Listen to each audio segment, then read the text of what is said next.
Genesis 41. When 2 full years had passed, Pharaoh had a dream. He was standing by the Nile, when out of the river there came out 7 cows, sleek and fat, and they grazed among the reeds. After them 7 other cows, ugly and gaunt, came up out of the Nile, and stood beside those on the river bank. And the cows that were ugly and gaunt ate up the 7 sleek, fat cows. Then Pharaoh woke up.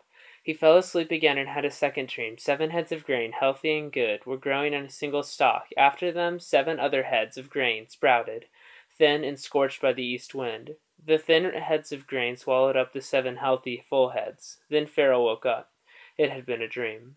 In the morning his mind was troubled, so he sent for all the magicians and wise men of Egypt. Pharaoh told them his dreams, but no one could interpret them for him. Then the chief cupbearer said to Pharaoh, "Today I am reminded of my shortcomings. Pharaoh was once angry with his servants, and he imprisoned me, and the chief baker in the house of the captain of the guard. Each of us had a dream, and the same night, and each dream had a meaning of its own. Now a young Hebrew was there with us, a servant of the captain of the guard, who we told him our dreams, and he interpreted them for us, giving each man the interpretation of his dream. And things turned out exactly as he interpreted them to us. I was restored to my position, and the other man was hanged." So Pharaoh sent for Joseph, and he was quickly brought from the dungeon. When he had shaved and changed his clothes, he came before Pharaoh. Pharaoh said to Joseph, "I had a dream, and no one can interpret it.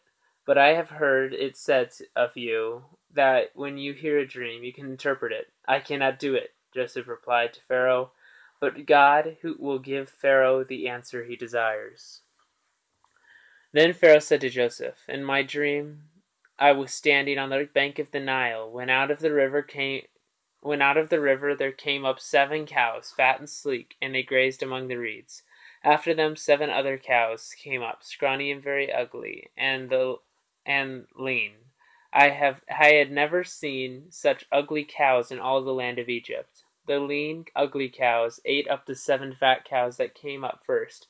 But even after they ate them, no one could tell they had done so. They looked just as ugly as before. Then I woke up. In my dreams, I also saw 7 heads of grain, full and good, growing on a single stalk. After them 7 other heads sprouted, withered and thin, and scorched by the east wind. The thin heads of grain swallowed up the 7 heads. I told this to the magicians, but none could explain it to me. Then Joseph said to Pharaoh, "The dreams of Pharaoh are one and the same. God has revealed to Pharaoh what he is about to do. The 7 good cows are 7 years, and the 7 good heads of grain are 7 years. It is one in the same dream. The 7 lean, ugly cows that came up afterward are 7 years, and so are the 7 worthless heads of grain scorched by the east wind. They are 7 years of famine. It is just as I said to Pharaoh. God has shown Pharaoh what he is about to do. 7 years of great abundance are coming throughout the land of Egypt, but 7 years of famine will follow them.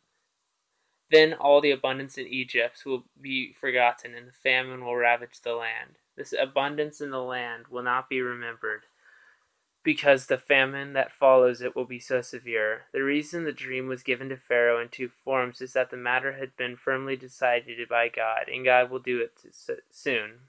And now let Pharaoh look for a discerning and wise man, and put him in charge of the land of Egypt.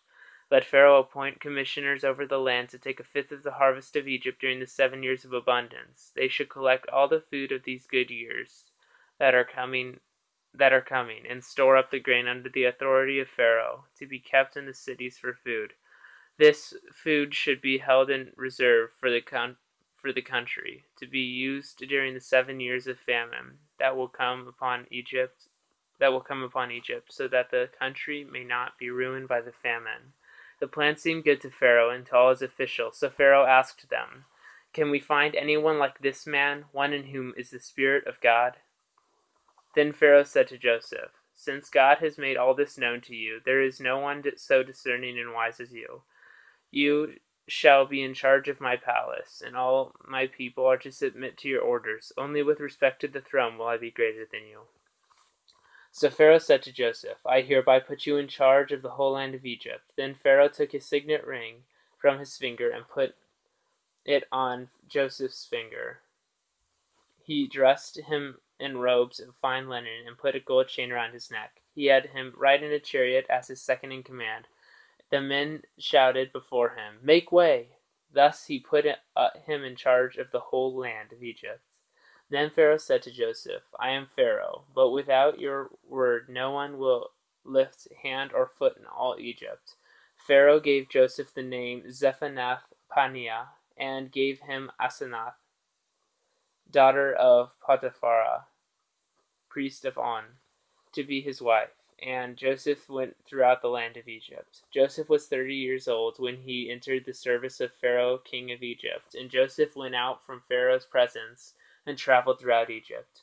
During the 7 years of abundance, the land produced plentifully. Joseph collected all the food produced in those 7 years of abundance in Egypt and stored it in the cities.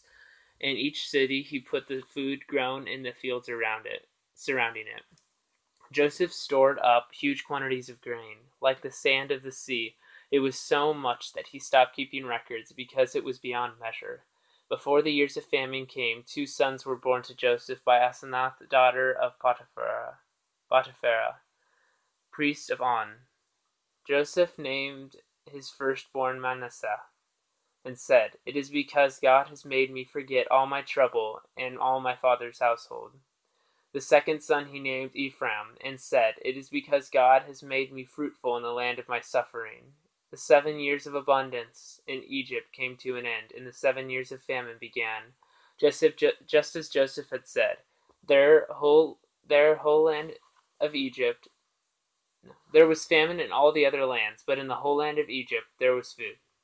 When all Egypt began to feel the famine, the people cried to Pharaoh for food. Then Pharaoh told all the Egyptians, Go to Joseph and do what he tells you.